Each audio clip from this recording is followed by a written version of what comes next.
In this video, I'll be reviewing everything I freehanded in 2023, a couple of months late, because screw the Gregorian calendar, why is the new year bang in the middle of winter anyway? But really, here's some content for content's sake while I toil away in the background. Enjoy! The balaclava. First up, we have a popular dessert made from layered phyllo pastry, and there's nothing like a stale dad joke to start a stale, and this balaclava was interesting to make given that I'd never made one before. I'd say the neck ribbing and ears were the highlights for me, but everything else in between is probably why I haven't made another one since. The ponytail feature is a regret since the crochet edging killed any stretch it may have had, plus it just looks kinda weird when it's not being used. And instead of crocheting the edge of the face opening, a knit edging would have allowed for a better fit. I can't help but feel like some of the awkwardness was down to using a merino wool yarn which had a lot of stretch, perhaps too much despite getting gauge, but this also made it really comfortable to wear, so I'm not quite decided on whether it was a pro or a con overall. It could just be that I prefer yarn that isn't quite so delicate in general, but it seemed like a good choice for a balaclava in terms of wearing. It was my first time using it, so I'm not a hater yet, although I haven't found a specific use for it again. I would like to try my hand at another one, but probably with a different construction. The knit versus crochet sock comparison. Next, we have the knit versus crochet sock comparison, which also happened to be the first time I had ever made a sock. Last year was full of firsts, so I hope this helps to give more context to any silliness throughout this video. Aside from my actual personality, of course, because that's just a constant, despite my best efforts. I explained the reason for using cotton in the video, but it was basically because it was easy to read and frog, and it's what I had to hand at the time. Not that cotton socks aren't a thing, but they don't have the same stretch as wool, for example. So as not to spoil too much of the experiment, it was definitely one of those eye-opening projects that moved some brain furniture around. Before this, the idea of knitting or crocheting socks seemed like some sort of sorcery, or sockery if you will, which is only one letter apart, but that's beside the point. But yeah, this was one of those projects that I always avoided, and I'm glad I finally bit the bullet, even if the motivation was mainly the idea of making a somewhat useful video that I can only hope was helpful to anyone who has yet to make socks or has ever felt the same way. I still have yet to make a pair of functioning everyday socks with a suitable yarn, but that's mostly because the dread of making the same thing twice is still a conceptual barrier I'm working on getting over. That is, unless getting over the idea of wearing odd socks is easier, in which case, problem solved. The bralette from Closer. Valentine's Day rolled around, and so did my eyes when I realized. We'll get into that shortly. This bralette, inspired by the movie Closer / Panic at the Disco's lying is the most fun a girl can have, you know the rest, might just be the most frivolous project of the year. And that kind of makes sense, seeing as for some, the same probably also applies to Valentine's Day itself. That said, it was a really enjoyable project, especially considering the amount of detailing and fringing. Twisted fringing is a huge recommendation. It's so satisfying and doesn't require the yarn to be cut into literal shreds, which I only say as someone with a growing hatred for yarn ends. Obviously, there are few reasons to make it as long as I did, but a short fringe trim is truly underrated. I'm actually not sure why I don't see it more often compared to cut fringes. The latter is obviously easier, but not by that much. This was a fun, but not particularly functional project. There are a couple of alterations in terms of fit that I would make, which may be worth including in a different video, but overall my best hope is probably to use it as an actual costume / cosplay in addition to a not so casual wardrobe item. Basically, I don't know that I'm ready to give up on it. I guess the world isn't fully prepared for stripcore just yet, but I'll be waiting. And to follow up on the eye rolling, I'm still kind of upset about the back fastening, which should have been a front one, but I suppose the movie is called Closer and not Closure, so really, it was closer enough. The main reason for the regret is because the fastening was in the movie itself, and I just missed it by literal seconds because I was watching clips rather than the actual film for reference. Rookie error, but I definitely learned my lesson. This had a lot to do with rushing things for Valentine's Day, but this project served as a reminder to take things at the pace and not a prescribed one. The bandage dress from Miss Congeniality.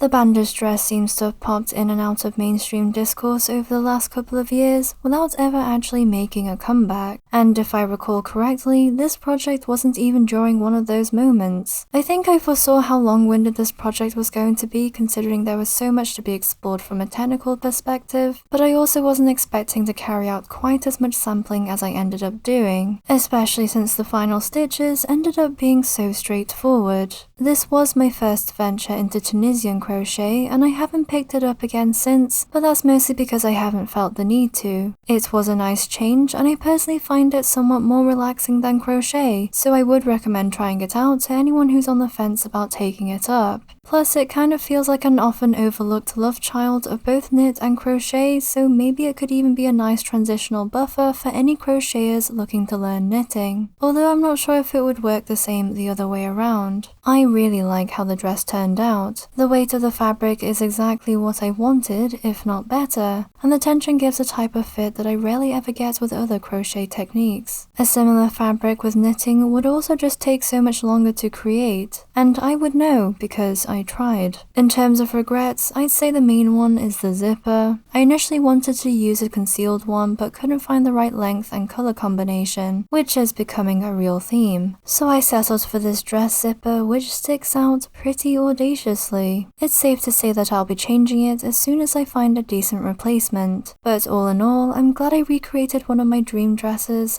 and it's definitely one of my favorites of the year. The girl with a pearled earring. I must have been feeling particularly pretentious around this time, given the scrap yarn to fine art concept. I mean, what exactly was the message? Spoiler alert, I'm not sure there was one, but to be pretentious for pretension's sake. Perhaps a juxtaposition of recreating a priceless work of art out of mere textile waste illustrates the spiritual insignificance of scarcity in a material world, rendering this one-of-a-kind piece down to nothing more than a scrap of fabric printed by the hands of a chronically online pleb. I don't know about you, but to me this seems worthy of a white square on a gallery wall. It's not like anyone reads those things anyway. Ironically, despite this project being a way to use up scrap yarn, I technically ended up with more of it than I started with, since I needed way more colors than I had scraps of, and so the boulder rolling continues. In terms of the final result, I really like the mixed media effect of the different fibers stitched together, but my only regret is that I haven't found a use for it yet. Oh, and I also realized after finishing the video that an actual chunk of the dress is technically missing here. The shade is pretty close to the background color, so that's why it wasn't picked up in the charting process, but it's not really noticeable, so I don't feel the need to fix it, at the moment at least. Honestly, I could put this piece on anything, but for some reason I really want to wait for something that I'll feel somewhat excited about, otherwise I may as well just frame it.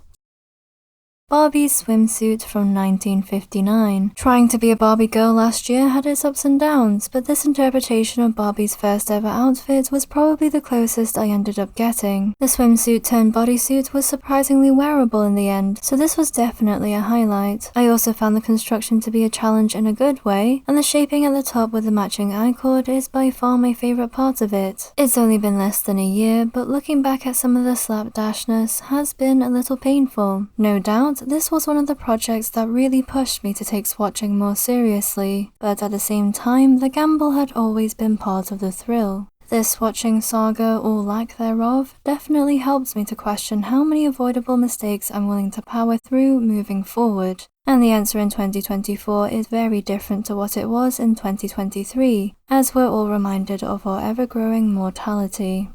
I would actually work flat the second time around, mainly because the carrying and twisting of the yarn at the beginning of each round ended up being a little untidy when worn. Not the end of the world, but totally avoidable. Of course, knitting in the round was the best way for me to see how it all fit, so I guess in that sense I can't really regret it. All in all, it was a really fun project and I would actually make it again, with the changes of course. Tyler Durden's tank top. My first lace project was this orange tank top inspired by consumerism and toxic masculinity, and I guess it shows. I mean, it was a superficial project choice, it's full of holes, and is basically an orange rectangle, which isn't that far off from a red flag. But aren't you glad it isn't one? I have to admit, as much as I like the idea of this tank top, and as much as I'm satisfied with my execution, I can't help but feel like the idea still surpasses the reality of the garment itself. Currently, I prefer it as a standalone item, but I think it has the potential to be more enjoyable to wear, because who doesn't want to look like a melting traffic cone on a hot summer's day in the city? In terms of the technical, I later learned that cotton and lace aren't really meant to be within a worn knit context, but I did knit a pretty simple mesh, so that's probably why it's held up quite well considering. I also don't think I would have chosen a non-plant fiber for this project, although I think it would have been interesting in a mohair. For the lace at least. I don't regret making this one, especially since it was my introduction to lace knitting. I just want to find a way to make it work better. The knit versus crochet bikini top comparison. It was the peak of summer times, it was the trough of summer times, and although I had no plans to frolic in any bodies of water, that didn't stop me from finally finding an answer to a question no one really asked. Should you knit or crochet a bikini top? And well, this comparison was pretty easy, and might have been the easiest project of the year. My personal favourite was the knit, but the crochet definitely had some advantages that the knit version lacked, one of them being a strange and unexpected immunity to colour transfer. But my guess is that the stitches were twisted enough to stop the excess red dye from bleeding into the white fabric and staying there. In terms of wearability, I feel like both of them could be improved by using a lighter weight yarn and adding linings to each triangle. The cotton I used felt a little too heavy, but not inappropriately so. I'm still not totally convinced about using plain I-cording as the straps, only because it doesn't have the same stretch as a generic swimsuit fabric, so I think I might add some elastic to them. Overall, I think they turned out pretty cute, minus the colour transfer, but I have yet to test them out to see how they perform in a practical setting. The pink crochet gingham set. I finally released a video for this gingham crochet project a few weeks before this one, and since I only finished the final seaming earlier this year, I don't have much to tell when it comes to wearability yet. What I can say is that I'm pretty happy with how things turned out. I do wish that I went with a side zipper for both pieces as explained in the video, more so for the skirt than the top, but they both fit well and I was a bit worried that they wouldn't, given how long it had been since starting the project. I'm struggling to find what else to say about this project since I only just finished the video and it kind of feels like I'd be repeating myself, so I guess that's it. Boxer shorts. So I took a break before finishing the previous project, and since the others I had planned were movie related, I wasn't really sure what else to make. But I did come across the odd trend of wearing men's underwear as actual shorts, and I thought I may as well try it for myself, except they wouldn't be boxer shorts, they would just be shorts, because trends are dumb, and this was a way to make it feel like I wasn't following this one. I decided on a pretty generic blue and white cotton stripe since that was the most common type that I saw, and figured it was one of the main draws to this whole thing. The challenge was actually to try and knit the simplest, most basic pattern I could, while still ending up with a wearable item. And, well, I kind of succeeded, bar the colorwork aspect, which honestly is probably as simple as it gets. There was no shaping whatsoever, and looking back, I think I still could have simplified it even more, so that might be something for another day. You may have noticed me wearing them in the project reveal after this, and in terms of the final result, I think they live up to expectations. They're a great addition to the loungewear collection, and I don't see why they wouldn't work outdoors in the summer, even if everyone thinks they're underwear. The liminal wallpaper vest. I wanted to make a liminal space inspired sweater long before the sweater vest project. The only problem was that I had no idea where to start and honestly didn't feel ready for it. But of course that wasn't going to stop me. I actually always pictured a sweater based on a liminal space scene from a one-point perspective, and I ended up including one of my rough drafts in the intro for the video. As much as I liked the idea and the scene as an image in and of itself, I didn't feel like it translated well enough on an actual sweater. It just didn't give the type of liminal energy that I was searching for. Plus, finding the right shades of beige in similar yarns was proving to be kind of difficult. Luckily, the direction I ended up going in not only achieved the right feeling for me, but it also ended up being much simpler to execute, and I really liked the result. The only thing I would potentially change is the size. I think it would also have worked as a smaller cropped vest as well as an oversized one, but I'm not against making either of these happen at some point. The Vivienne Westwood Anglomania dress. Looking back to when I decided to take on this behemoth of a mini dress, I don't know what kind of figurative substance I was on, but the only word I can think of to describe the energy is Delulu. However, this was indeed the Salulu to taking on the mountain of lace knitting I was about to climb. One thing that really helped me through it was a level of expectation set somewhere between the bottom of the Mariana Trench and the Earth's very core. But I also knew very well that making a dog's dinner out of a Vivienne Westwood inspired project was simply never an option. Despite sticking as much as I could to the original, I do wonder if I should have just added some extra rows, just to make it a little easier to wear. The original runway version also came with a matching pair of shorts/briefs, which made a lot of sense, because this so-called dress is kind of difficult to wear. As mentioned in the video, the original was actually corseted, which made things somewhat easier for the wearer, so you can imagine how much faffing around went into making this version quote, safe for work without messing up the cutout detailing. I imagine it would be worth sourcing the correct cut of shaper for this dress, but I'm hoping that I can figure out something more permanent with the nude slip that I wore underneath in the video, though the thought of stitching such a stretchy fabric into this knit does make me shudder a little.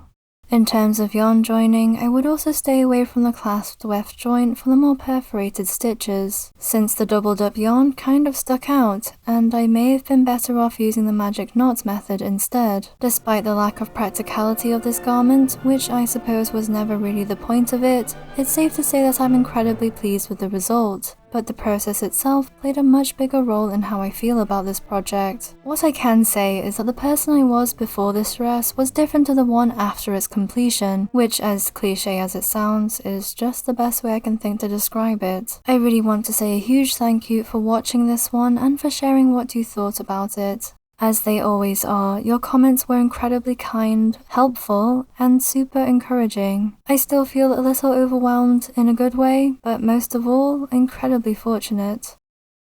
The Big Red Crochet Boots. I figured I would end the year with a big red bang, so this was a project recreating what was possibly the most viral trend of the year, a good 10 months late, because that's what being subversive is all about. I have to admit that I wasn't keen on the big red boots when they came out, and I'm still not, but these crochet boots are possibly the comfiest things I have ever made. They are also incredibly warm, which is great for me, although I can see how it could be too much for some. Unfortunately, that does mean that these boots won't be wearable outside of the winter months, but I'm kind of seeing them as a form of hot water bottle, minus the hot water and the bottle. It was brought to my attention that it is possible to crochet the waistcoat stitch straight in the round without it twisting, and I definitely wish I had known about this sooner, so thank you for sharing. I also think I might restuff them since I may have overstuffed, so I'll likely be rearranging things at some point. These boots were a fun project paying homage to the ridiculousness of trends in 2023, and who knows what item will rear its ugly head this year. Because if I have to crochet a Stanley Cup, I swear to— Thank you for making this past year on this channel as meaningful as you have. I will be back with another project video as per usual, and hopefully I'll be able to share some things that I've been working on sometime in the upcoming months. So until then, I'll see you in the next one.